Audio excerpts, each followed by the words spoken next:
Qualities and the major attributes of being a leader is just an exciting opportunity for me. Now let me give you this list. Number one, a leader needs unwavering courage. The courage to do what you didn't think you could do. The courage to step into territory that might be a little unfamiliar. The courage to talk to somebody, solve problems you couldn't solve before. That kind of courage. Courage to stand up when it's sort of dark in your corner. The courage to do it when it isn't going your way, seemingly. The courage to try to have a good day in the midst of a bad day. That kind of courage. Wavering a little at times, yes, because we all have doubts that attack us. We all have small fears that creep in. That is the nature of life. But that's what faith is all about. That's what courage is all about. To serve us when our doubts will not serve us well. Faith to overcome fear and courage to overcome our doubts. But that is a good quality, a good attribute for a leader, and that's unwavering courage. Second, self-control. That, of course, is the very essence of life itself, is self-control. Because we all have this warfare going on. You know, it's going on in the world, the warfare between liberty and tyranny. In our own body, the warfare between health and illness, the struggle between light and darkness. We must drive the dark side of our nature into a small corner and let the positive side flourish. We must learn to exercise self-control. Power is a wonderful thing, but it must be exercised properly. It must be exercised to benefit, not to destruction. So self-control is certainly necessary to be a strong leader, so that you can become the best example. The example of having your temper well managed. The best example of choosing wise words and not being careless. That kind of control. Control of your appetite.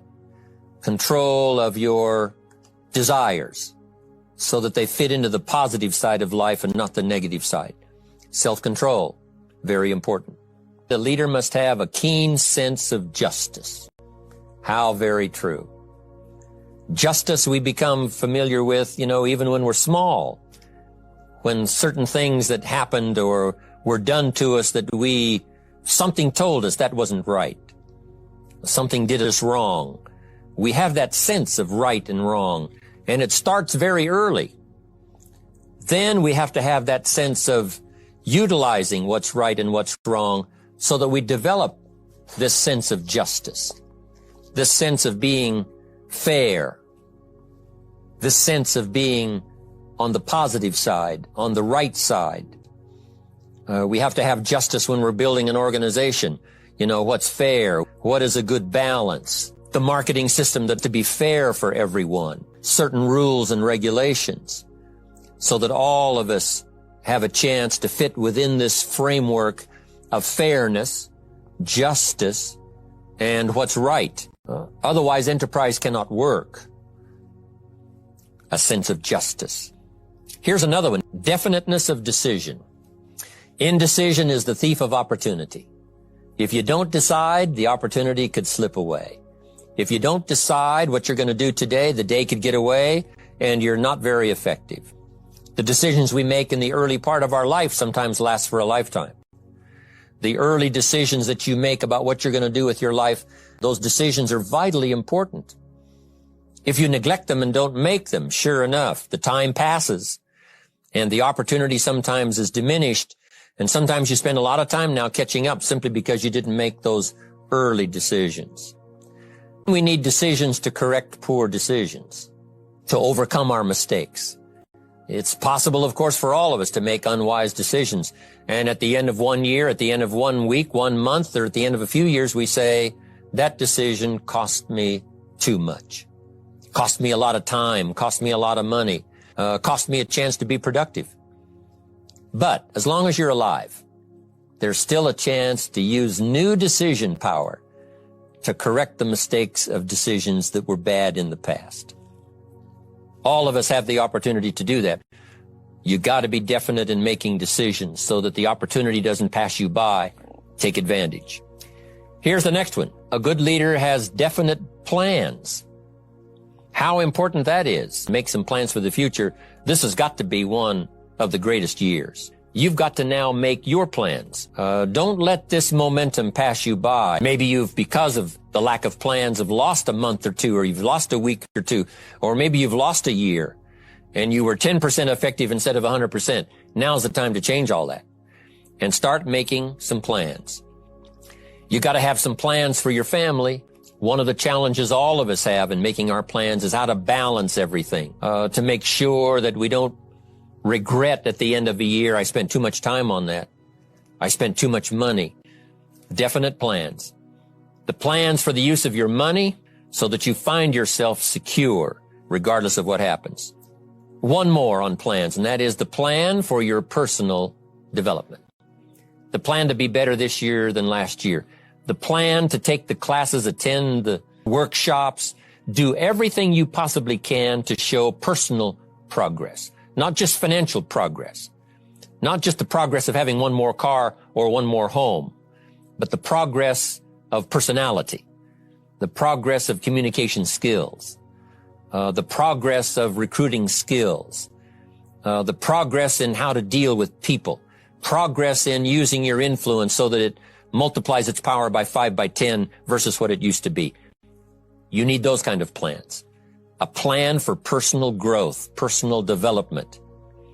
Next, a good leader has the habit of doing more than what he gets paid for. Doing more than you get paid for means that you're getting ready for the next move up. Because if you do more than you get paid for, you've made an investment. The average person might think if I do more than the company requires, then they're ripping me off. I'm not getting paid for that extra time, that extra attention. But you must not view it that way.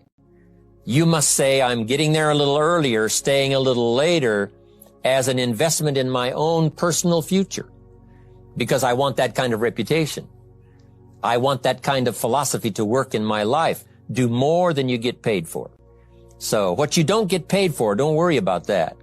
Just render the service with the vision of the future that it'll come back multiplied if you have this kind of habit. This kind of philosophy. Next, about personality. You need a pleasing personality. There's many parts to your personality. One is your working personality. The kind of behavior, the kind of attitude that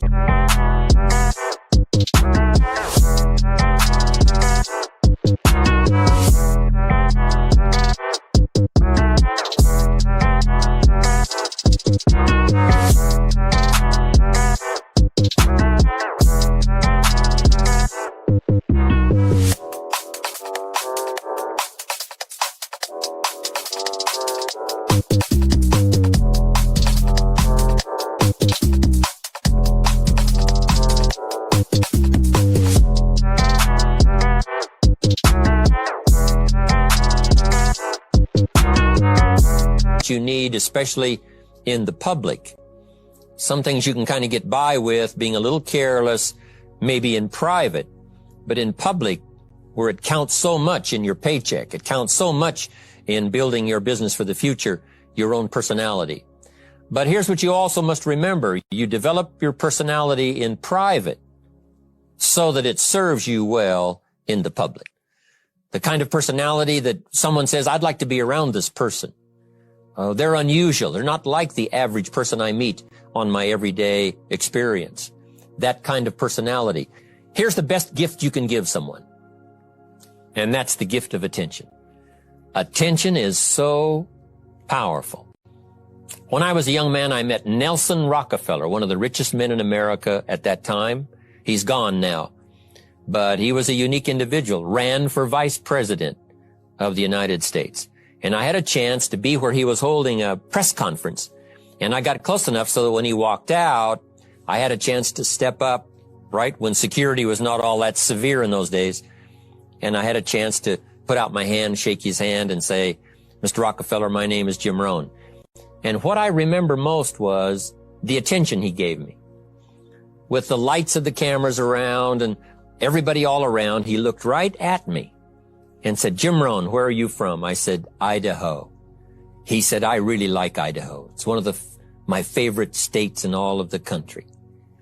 And for just a few seconds, he gave me his attention, shook my hand. I'll never forget the handshake, right? One of those multi-million-dollar handshakes. But I'll never forget that personal attention he gave me, just for a few seconds. It was powerful. Made an impression on me that's lasted until this day. That's why I remember to tell the story. So, same thing you can learn to do. Utilize your personality, utilize your influence, give people the gift of attention. Next, a leader needs sympathy and understanding. We have to develop that early in our lives. All of our lives, we have to look at those that are less fortunate than we are. Those who need a helping hand, and especially now we learn to...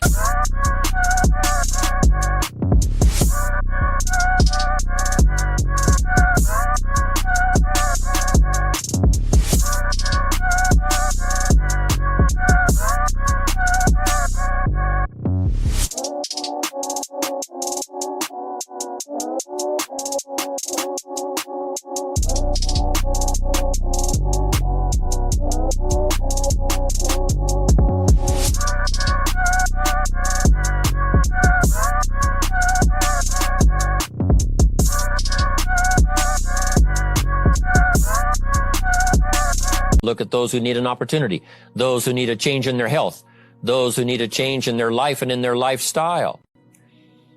It's this kind of sympathy and understanding that construct the company.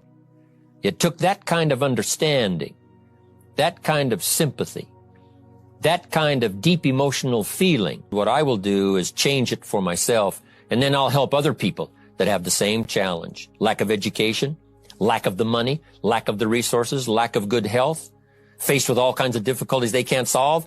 I'll get mine solved, and then I'll be strong enough and have the skills to where I can help other people.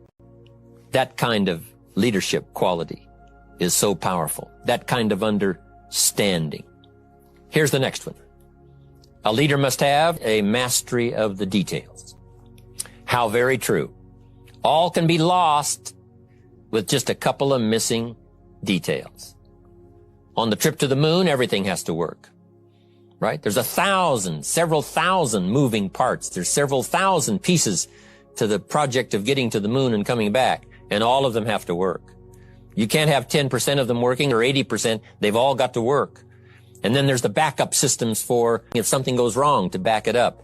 That kind of mastery of detail is so vitally important. But this is also important in the details of your day, the details of your business, the details of good communication.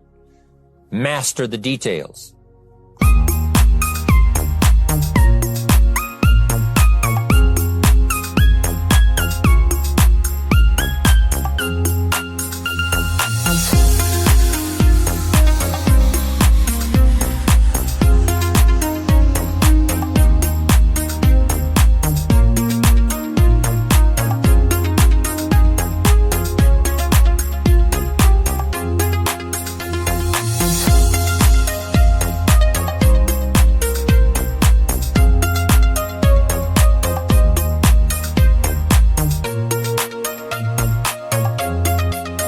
Good advice. Now here's the next three. Willingness to assume full responsibility. All of us have been taught that, to take full 100% responsibility. What happened to me might not have been my responsibility, but what I do about it is my full responsibility. It's not what happens to you that determines your future. It's what you do about what happens that determines your future. And this is a major part of it, accepting full responsibility. If you've got an organization, you're conducting meetings, and you're the leader, the responsibility ends with you. Someone else may mess up, make some mistakes, still your responsibility. Some things over which you have no control, understandable. But what you do about it now, how you fix it, also you've got to be responsible for your future. Nobody's going to fix it. No one else is going to design it. Then you've got to have the responsibility of designing your life. You can design a life of prosperity, or you can design a life just to coast and get by. The responsibility belongs to you. Now here's the last two. Next is cooperation. One of the great things we learn in life is how to cooperate so that we take advantage of each other's ideas. We take advantage of each other's input. We take advantage of each other's enthusiasm, and we take advantage of each other's willingness to grow. There's an ancient phrase that says, if two or three agree, nothing is impossible. If they agree on the same project, if they agree on the same vision, if they agree on how to get there, I'm telling you, nothing is impossible. Nothing can stand in their way. Just two or three. If we cooperate, there's nothing we can't do. It'll get us to a place of honor, respect, prestige, influence, feeling good about ourselves for the hard work that we're doing, cooperating with each other. I want to cooperate with you, helping build your business. We're on our way. We will have the billions. We'll have the stories. We'll have the experiences. Now, here's the last one. A major attribute of leadership is vision. Vision is in many parts. One,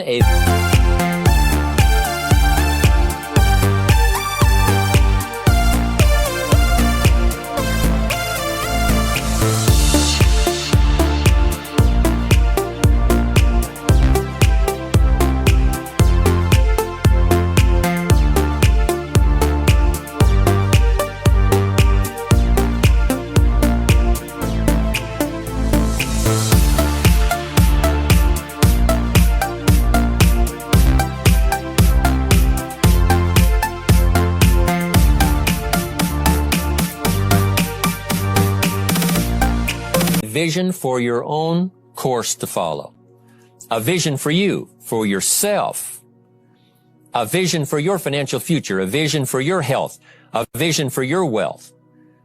A vision for you to latch onto and make something out of. A vision for your family. Because vision must now lift others as well as ourselves. The people that are around you, they're counting on your vision. Perhaps you've been there a little longer than they have. Maybe you've been there a lot longer than they have. And they will look to you to help them see things that they can't see in the beginning. And if you will do that, develop that attribute of leadership, I'm telling you, you'll have such a dramatic effect on your organization, it will be unbelievable. A vision for yourself, a vision for your family, a vision for your organization, a vision for the people that you're close to. The old prophet said, without vision, we die. Life loses its meaning. But if we'll develop this skill, beyond any other skill, I'm telling you, it will help us touch people because they'll want to be around us because we have this look into the future. Not only the short-range vision of what we're going to do this week, this month, this year, but the long-range vision that will take your organization into the future and bless everybody with success.